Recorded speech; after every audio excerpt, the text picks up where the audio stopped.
তাহলে আমরা বলি যে যদি টিপিক্যাল পেন কারো থাকে এবং পার্টিকুলারলি যদি কোনো পেশেন্ট যে টিপিক্যাল সাবস্ট্রেট মানে যার risk factor for coronary artery disease আছে, এই রকম হলে তাদের কিন্তু হৃদরোগের সম্পূর্ণ ইনভেস্টিগেশন করা উচিত। এবং এইসব ক্ষেত্রে মোস্ট ইম্পর্ট্যান্ট ইনভেস্টিগেশন হচ্ছে করোনারি অ্যাঞ্জিওগ্রাফি। এবং আজকালকার দিনে করোনারি অ্যাঞ্জিওগ্রাফি দুভাবে হয়, তুমিও জানো যে আমরা সিটি অ্যাঞ্জিওগ্রাফি করাই এবং অথবা ইনভেসিভ অ্যাঞ্জিওগ্রাফি করাই। যাদের আমরা দেখি যে না they are very high risk for coronary artery disease এবং টিপিক্যাল অ্যাঞ্জাইনা হচ্ছে বা টিপিক্যাল চেস্ট ডিসকমফর্ট হচ্ছে উইথ টিপিক্যাল সাবস্ট্রেট, তাদের সরাসরি ইনভেসিভ অ্যাঞ্জিওগ্রাফি করার কথা বলা হয়। এবং সারা পৃথিবীর যা গাইডলাইন্স, তুমি যদি নাইস গাইডলাইন্স দেখো মানে ব্রিটেনের, তুমি যদি ইউরোপিয়ান গাইডলাইন্স দেখো, এই সব পেশেন্টদের সরাসরি ইনভেসিভ করোনারি অ্যাঞ্জিওগ্রাফির কথা আছে। আমাদের কাছে স্যার রোজ আপনার এত পেশেন্ট আসে যারা অ্যাঞ্জিওর জন্য ভর্তি হবে অথবা যারা বাইরে থেকে সিডি নিয়ে আসে, কোনোভাবে তাদের অ্যাঞ্জিওগ্রাফি হয়েছে, তখন আপনি তাদেরকে কি করে বলবে যে এবার আপনার আরও ফার্দার ম্যানেজমেন্ট করা উচিত? হ্যাঁ দেখো, এখানে তোমার প্রশ্নের মধ্যে একটা ছোট গ্যাপ আছে। আমরা অ্যাঞ্জিওপ্লাস্টি বা রিভাসকুলারাইজেশন তাদেরই করি যারা সিমটোম্যাটিক। উইদাউট সিমটম যদি কারোর খুব হাই রিস্ক টিএমটি হয় বা স্ট্রেস টেস্ট হয়, তাদেরই কোনো রিভাসকুলারাইজেশনের কথা বলা হয়। অ্যাসিমটোম্যাটিক একজন পার্সন যার একটা সিঙ্গেল ভেসেল ডিজিজ আছে এবং যার ট্রেডমিল বা তার একটা স্ট্রেস টেস্ট খুব একটা পজিটিভ নেই, তাকে মেডিকেল থেরাপি দিয়ে ট্রিট করা উচিত। অথবা তাদেরকে যদি তাদের এমন ডিসকমফর্ট থাকে যেটাকে আমরা ক্রনিক স্টেবল অ্যাঞ্জাইনা বলি, মানে একটু খানিকটা দূর গেলে তার বুকে ব্যথা হচ্ছে অথচ সে একটু সরবিট্রেট নিয়ে সেটাকে ওভারকাম করতে পারে, এই সমস্ত পেশেন্টদের আমরা স্টেবল করোনারি আর্টারি ডিজিজ বলি এবং এদের আমরা ওষুধ দিয়েই তাদের ট্রিটমেন্ট করি। কিন্তু যদি কোনো পেশেন্ট তোমার কাছে আসে দেখি is very high risk, at the same time ওর একটা স্ট্রেস টেস্ট পজিটিভ, তার সঙ্গে তার একটা ভেরি সিভিয়ার ডিজিজ 90% ডিজিজ আছে, তার সে কিন্তু সিমটোম্যাটিক, সে হাঁটতে গেলেই বুকে ব্যথা হচ্ছে, এই পেশেন্টকে কিন্তু তোমার অ্যাঞ্জিওপ্লাস্টি করতে হবে। অথবা যদি মাল্টিপল করোনারি আর্টারিতে ডিজিজ থাকে তাদেরকে বাইপাস করতে হবে। এটা আমরা এইভাবে এগোই। স্যার একজন পেশেন্ট যার কিছু কোমরবিডিটিস আছে, বয়সটা ফেভারেবল যে উনি সার্জারিতেও যেতে পারেন অথবা উনি অ্যাঞ্জিওপ্লাস্টিতেও যেতে পারেন, ওনারা বুঝবেন কি করে যে কোনটা সঠিক চয়েস ওদের জন্য, অ্যাঞ্জিওপ্লাস্টিতে যাওয়া না বাইপাসে যাওয়া? এটা প্রায় দিনই আমাদেরকে জিজ্ঞেস করা হয়। এটা একটা চমৎকার প্রশ্ন। কারণ হচ্ছে এটা নিয়ে অনেক সংঘাত, অনেক হয়, বিতর্ক হয়। কিন্তু আমরা এই যে এখন যেরকম মেডিসিনের কথা বলি, it is evidence based medicine. তো আমরা অ্যাঞ্জিওপ্লাস্টি এবং বাইপাসে যা যা ট্রায়ালস পেয়েছি সারা পৃথিবীতে, আমরা দেখেছি যে এখন ইভেন লেফট মেইন অ্যাঞ্জিওপ্লাস্টিতেও যদি আমরা 10 বছরের ডেটা দেখি, তাতে খুব কমপ্লিকেটেড যেগুলো কেস, যাতে মাল্টিপল স্টেন্টস দরকার বা মাল্টিপল ইন্টারভেনশন দরকার, সেগুলোকে ইউজুয়ালি বাইপাস ভালো হয়। স্যার আমাদের দর্শককে যদি আপনি একটু বলেন লেফট মেইন আর্টারিটা কি? আমাদের শরীরে যেটা মেইন করোনারি আর্টারি সেটা হচ্ছে বাঁ দিকের ধমনী, আরেকটা আমরা বলি ডান দিকের ধমনী। বাঁ দিকের ধমনীটার দুটো ব্রাঞ্চ আছে, সেটাকে আমরা বলি, যেটা সামনের দিকে আছে তাকে আমরা বলি লেফট অ্যান্টেরিয়র ডিসেন্ডিং, এবং যেটা পেছন দিকে আছে সেটাকে আমরা বলি লেফট সার্কামফ্লেক্স। এখন এই দুটো মিলিয়ে হৃৎপিণ্ডে প্রায় 50 থেকে 70 ভাগ রক্ত সঞ্চালন করে। তো কাজেই এই আর্টারিটা খুব সিগনিফিক্যান্ট এবং খুব ইম্পর্ট্যান্ট। কাজেই সেখানে যদি কারো ডিজিজ থাকে এবং সেই ডিজিজটা যদি আরও তার সঙ্গে যদি আরও মাল্টিপল জায়গায় ডিজিজ থাকে, সেই সব পেশেন্টের ক্ষেত্রে বাইপাস খুব ইম্পর্ট্যান্ট। কিন্তু মনে রাখতে হবে, বাইপাস সার্জারি এবং অ্যাঞ্জিওপ্লাস্টিতে মর্টালিটি বা মৃত্যুর হার almost same for the first 10 years।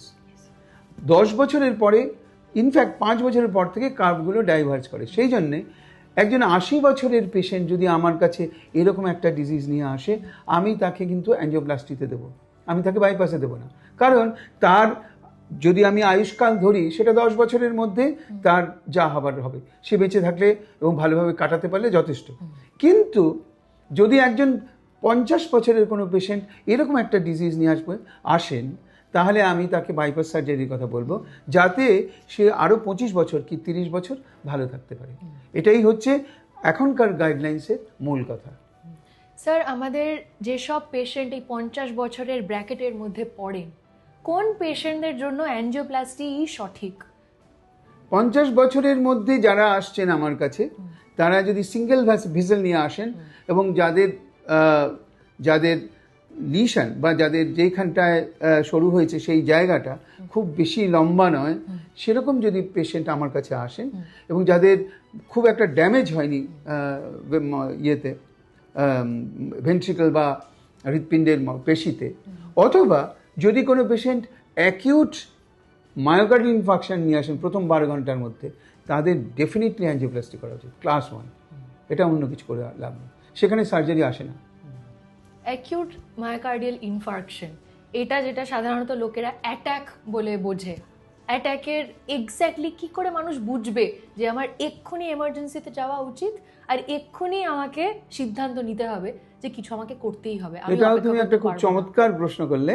তো এটার উত্তর হচ্ছে যে কোনো বয়সের কোনো মানুষ যদি তার টিপিক্যাল একটা চেস্ট ডিসকমফর্ট হয়, অর্থাৎ তার বুকের মাঝখানে অথবা ওপরের পেটে অথবা গলার দিকে কোনো যদি হঠাৎ একটা চেপে ধরার মতন ব্যথা হতে শুরু করে এবং সেটা 15-20 মিনিট থেকে যাচ্ছে, কমছে না, তার সঙ্গে যদি ঘাম হতে শুরু করে বা অনেক সময় ভমিটিং হওয়ার একটা প্রবণতা হচ্ছে, এরকম হলে গ্যাস ভেবে বাড়িতে বসে থাকা মানে মৃত্যুকে আলিঙ্গন করার সময়। সোজাসুজি কোনো হাসপাতালে যাওয়া উচিত এবং অ্যাটলিস্ট একটা ইসিজি করা উচিত, তখনই ধরা পড়বে এটা অ্যাকুট মায়োকার্ডিয়াল ইনফার্কশন হয়েছে। স্যার, এবার ধরুন গেল যে আমরা পেশেন্টকে পেয়েছি, আমরা কিছু করতে পেরেছি, ভালোভাবে সব প্রসিজার মিটে গেছে, অ্যাঞ্জিওপ্লাস্টির পরে সুস্থ কি করে থাকা যায়? অ্যাঞ্জিওপ্লাস্টির বা বাইপাসের পরে সুস্থ থাকতে গেলে কতগুলো জিনিস বলতে হবে। দুটোই কিন্তু খুব প্যালিয়েটিভ প্রসিডিওর, কোনোটাই 100% নয়, অ্যাঞ্জিওপ্লাস্টিও নয়, বাইপাসও নয়। তার মানে হচ্ছে যে আমরা বাইপাস করে 2 বা 3টে আর্টারিকে সচল রাখলাম, কিন্তু তার যেখানে আমি বাইপাস করেছি তার নিচের আর্টারিগুলোকেও আমার সুস্থ রাখতে হবে। তেমনি অ্যাঞ্জিওপ্লাস্টি করলেও যেখানে আমি অ্যাঞ্জিওপ্লাস্টি করেছি সেই ভেসেলটাকে যেমন আমার সুস্থ রাখতে হবে, তার আশেপাশের যারা আর্টারি আছে তাদের আমার সুস্থ রাখতে হবে। সেটা ভাবতে হবে যে আর্টেরিয়াল ডিজিজটা কিন্তু একটা মেটাবলিক ডিজিজ এবং এটা হয় জেনেটিক প্রিপন্ডারেন্স থাকলে, এটা হয় যদি কারোর কোলেস্টেরল বেশি থাকে, ব্লাড প্রেশার অনিয়ন্ত্রিত থাকে, সুগার অনিয়ন্ত্রিত থাকে, তাহলে এই প্রত্যেকটা জিনিসের ওপর তাকে ধ্যান দিতে হবে। সুগারকে কন্ট্রোলে রাখতে হবে, এলডিএল কোলেস্টেরল বা যেটা খারাপ কোলেস্টেরল তাকে তার মাত্রাটা অ্যাটলিস্ট 50, কেউ কেউ বলে 30-এর তলায় রাখা উচিত। তেমনি ব্লাড প্রেশারকে 120 বা 70 এরকম রেঞ্জে রাখলে বা তার নিচে রাখলেও যথেষ্ট। এবং তার লাইফস্টাইল মডিফিকেশন করা উচিত, রেগুলার বেসিসে তার একটা এক্সারসাইজ বা ব্যায়াম করা উচিত যাতে শরীরটা সচল থাকে এবং তার ওজন যাতে না বাড়ে। এই জিনিসগুলো সমস্ত করতে পারলে তবেই সে ভালো থাকবে, নাহলে কিন্তু সে ভালো থাকবে না।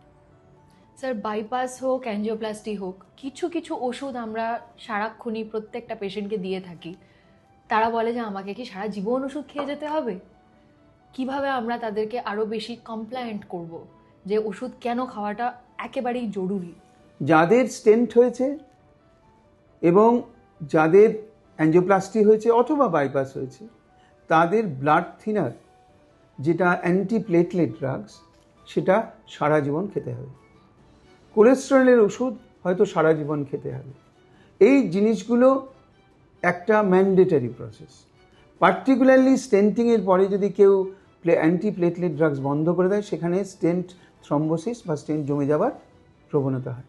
তো কাজেই কখনোই সেটা বন্ধ করা যাবে না। সিমিলারলি যদিও অতটা ইম্পর্টেন্ট নয়, বা তবুও যাদের বাইপাস হয়েছে তাদেরও একটা অ্যান্টিপ্লেটলেট বা ব্লাড থিনার খেয়ে যেতে হয়। এবং কোলেস্টেরলের ওষুধটা অত্যন্ত জরুরি, যাতে কোলেস্টেরল ঠিক মাত্রায় থাকে। তেমনি সুগারের ওষুধ না খেলে বা সুগারের ইঞ্জেকশন না নিলে ব্লাড সুগার কন্ট্রোলে থাকে না, কাজেই সুগারের ওষুধটি নিতে হবে। তেমনি ব্লাড প্রেশারের ওষুধ না খেলে ব্লাড প্রেশার কন্ট্রোল থাকে না, ব্লাড প্রেশারের ওষুধও নিতে হবে। তো কিছু ওষুধ সারা জীবনের জন্য খেতে হবে, এইটুকু মেনে নেওয়াই ভালো। স্যার, পোস্ট প্রসিজার বা পোস্ট সার্জারি কিছু নিষেধাজ্ঞা যেটা যে কোনো মানুষকে ফলো করতেই হবে, এরকম কিছু পয়েন্টস? এটাকে 2-3 লাইনে বলি, নাহলে বেশিরভাগ লোকই মনে রাখতে পারবেন না। প্রথম কথা হচ্ছে কি কি করতে হবে। এক্ষুনি বললাম, একটা কোনো ফর্মে এক্সারসাইজ করতে হবে। সব থেকে ভালো যদি হাঁটতে পারে কেউ, হাঁটতে না পারলে কেউ সাঁতার কাটতে পারে, এই যে কোনো একটা ফর্ম অফ এক্সারসাইজ সারা জীবন করতে হবে। এক, ওজন বাড়ানো চলবে না, সেখানে খাওয়ার ভূমিকা আছে এবং হাঁটার ভূমিকা আছে, দুটোই। এক্সারসাইজ এবং ফুড দুটোকেই ঠিকভাবে রাখতে হবে যাতে ওজন না বাড়ে। 3 নম্বর হচ্ছে blood pressure, blood sugar, cholesterol এবং ব্লাড থিনার, এই সমস্ত ওষুধগুলো খেয়ে যেতে হবে, এইটুকুই। স্যার, আর স্মোকিং? স্মোকিং তো ইম্পর্ট্যান্ট জিনিস। আমরা আজকাল লক্ষ্য করে দেখি যে ছেলেরা স্মোকিং ছেড়ে দিচ্ছেন, মেয়েরা বাড়াচ্ছেন। এটাতে কিন্তু জেন্ডার যদিও মেয়েদের সাপোর্ট করে, সেই জেন্ডার বায়াসটা ছিল ইস্কেমিক হার্ট ডিজিজের, সেটা আস্তে আস্তে চলে যাবে। এরা মেয়েরাও করোনারি আর্টারি ডিজিজে আক্রান্ত হবেন, এবং মেয়েদের হার্টের অসুখ অনেক খারাপ ছেলেদের অসুখের থেকে, কারণ ওদের আর্টারিগুলো অনেক ফ্রেজাইল। কাজেই মেয়েদের স্মোকিং করা তো ছেলে মেয়ে কারোরই করা উচিত না, বিশেষ করে মেয়েদের করা তো পাপ একদম, না হলে হবে না।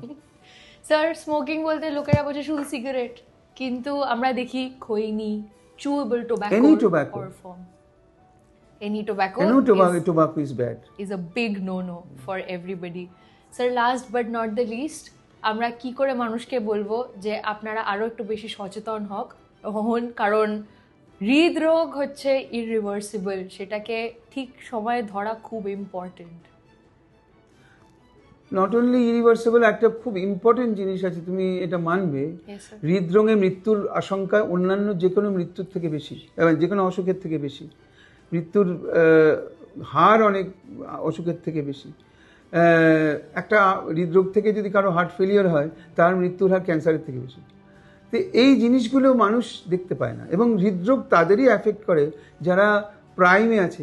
আমাদের কাছে একটা পেশেন্ট ভর্তি হয়ে যার বয়স 26, তার জীবনটা সামনে পড়ে আছে, তাকে আমি কি বোঝাবো, তার মাকেই বা কি বোঝাবো? তো কাজেই হৃদরোগের প্রবলেমটা একটা মানুষকে নয়, একটা ফ্যামিলিকে ধ্বংস করে দেয়, সেটা বুঝতে হবে।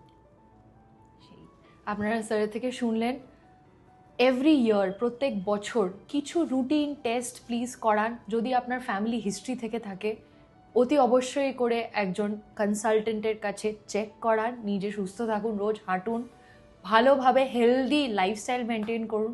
আশা করি সবাই ঠিক থাকবেন। ধন্যবাদ। Thank you so much sir, আমাদেরকে সময় দেওয়ার জন্য।